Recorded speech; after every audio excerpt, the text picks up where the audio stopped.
안녕하세요. 콤비치과 황용인 원장입니다. 안녕하세요. 콤비치과 원장 김동건입니다.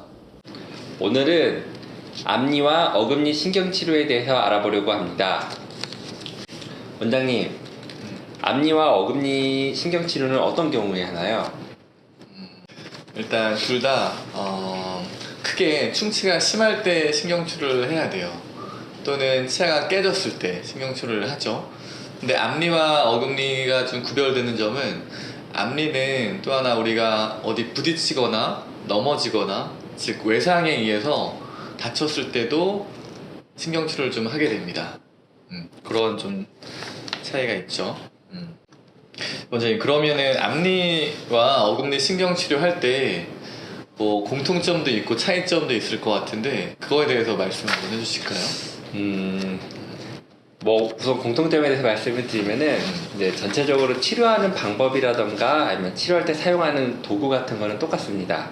똑같고 다만 이제 저희 치과 기준으로 말씀을 드렸을 때 앞니 같은 경우에는 일반적으로 신경치료 횟수가 3번 정도 치료를 하고 네. 어금니 같은 경우에는 보통 4번 정도 신경치료를 하게 됩니다.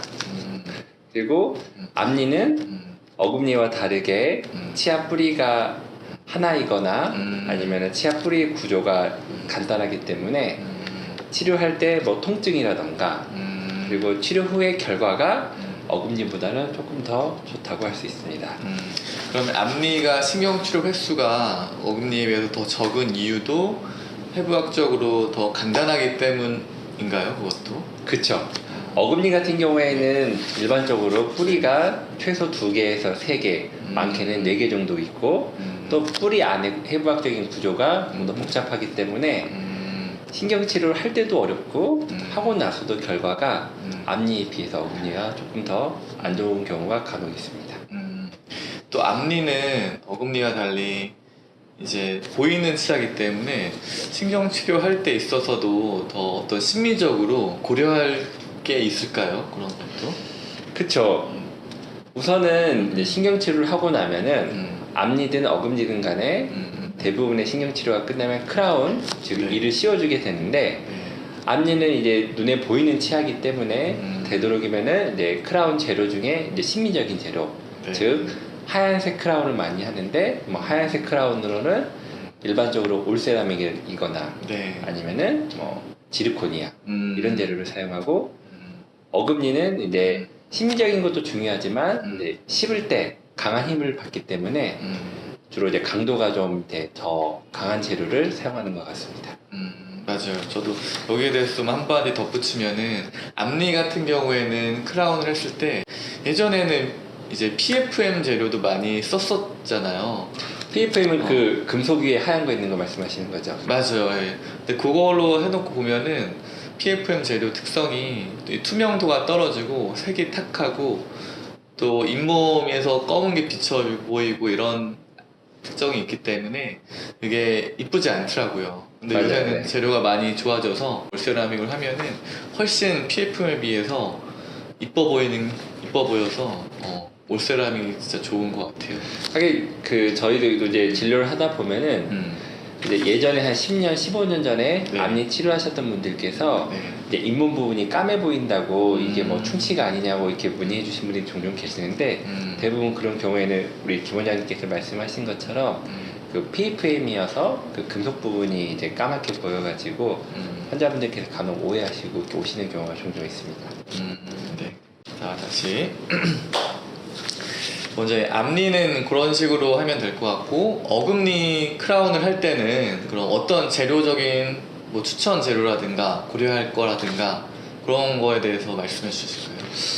그 좀 전에 말씀드린 것처럼 이제 어금니 같은 경우에는 네. 이제 심미적인 것도 중요하지만 이제 힘을 많이 받기 때문에 강도가 조금 이제 강한 재료를 사용한다고 말씀을 드리는데 일반적으로 이제 저희 치과에서 이제 사용하는 걸 말씀을 드리면은 어금니 같은 경우에는 이제 금으로 된 크라운 그리고 또 PFM 크라운 그리고 지르코니아 크라운 이렇게 3가지를 가장 많이 사용하는 것 같습니다. 여기에서 이제 조금 더 이렇게 그 환자분들이 선호하는 타입을 먼저 말씀을 드리면은 그래도 현재는 한 80% 정도는 지르코니아 크라운을 사용하시는 것 같고 한 10% 정도는 금, 그리고 10% 정도는 PFM 이 정도 비율이 되는 것 같습니다. 원장님 마지막으로 신경치료, 즉 앞니나 어금니 신경치료를 할 때 환자분들께서 주의하실 점이 있을까요? 네, 신경치료를 하는 데 있어서 제일 중요한 거는 한두 번 치료받고 안 아프다고 치과에 내원을 안 하는 거, 요게 제일 주의해야 돼요. 왜냐면은 그렇게 한두 번 치료받고 안 아프다고 해서 치과에 안 오면은 치아들이 또 뭐 우리가 치료받는 도중에 깨질 수도 있고 염증이 더 심해질 수도 있고, 그러면은 그냥 한두 번 치료받고 또는 세네 번 치료받으면 이제 끝나는 상황인데 다시 또 치료 기간이 더 길어지고 더 어려워지고, 또는 치아가 갑자기 깨져서 너무 오랫동안 치료를 안 받고 그 이후에 내원했는데 치아가 깨져서 치아를 못 살리는 경우도 아주 가끔 있었어요. 그렇기 때문에 우리가 꼭 치료를 시작하면은 쭉 끝까지 치료를 받는 게 제일 중요합니다. 또 다른 주의할 게 있을까요, 원장님? 근데 저는 이제 방금 김원장님께 말씀하신 이 부분이 정말 중요한 것 같아요. 그러니까 제가 조금 더 이제 덧붙여서 말씀을 드리면은 대부분 이제 충치가 심했을 때 지금 통증이 심해가지고 이제 하는 경우에 이제 신경치료를 하게 되잖아요. 네. 그래서 환자분들께서 아무리 바쁘더라도 통증이 너무 심하니까 이제 병원에 와가지고 치료를 받으시는데 네. 말씀하신 것처럼 한 번이나 두 번 정도 신경치료 하고 나면은 통증이 많이 없어져요. 그러다 보면은 또 괜찮다, 그리고 또 바쁘니까 또 네. 다음에 받지 해가지고 병원에 안 오는 분들이 좀 종종 계세요. 네. 그러다 보면은 김원장님께 말씀하신 것처럼 그런 부작용들이 종종 생기는 것 같습니다. 맞아요. 네. 바쁘지만 치과에는 꼭 잘 와주시는 거, 이게 제일 중요합니다. 네. 네, 오늘은 그 앞니와 어금니 신경치료에 대해서 알아보았습니다.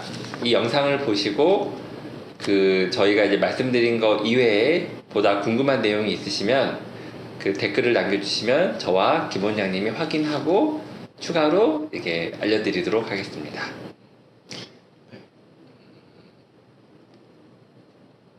멘트 해야 되나 좀? 네, 다시 이어가는 걸로 한번 칠게요. 감사합니다.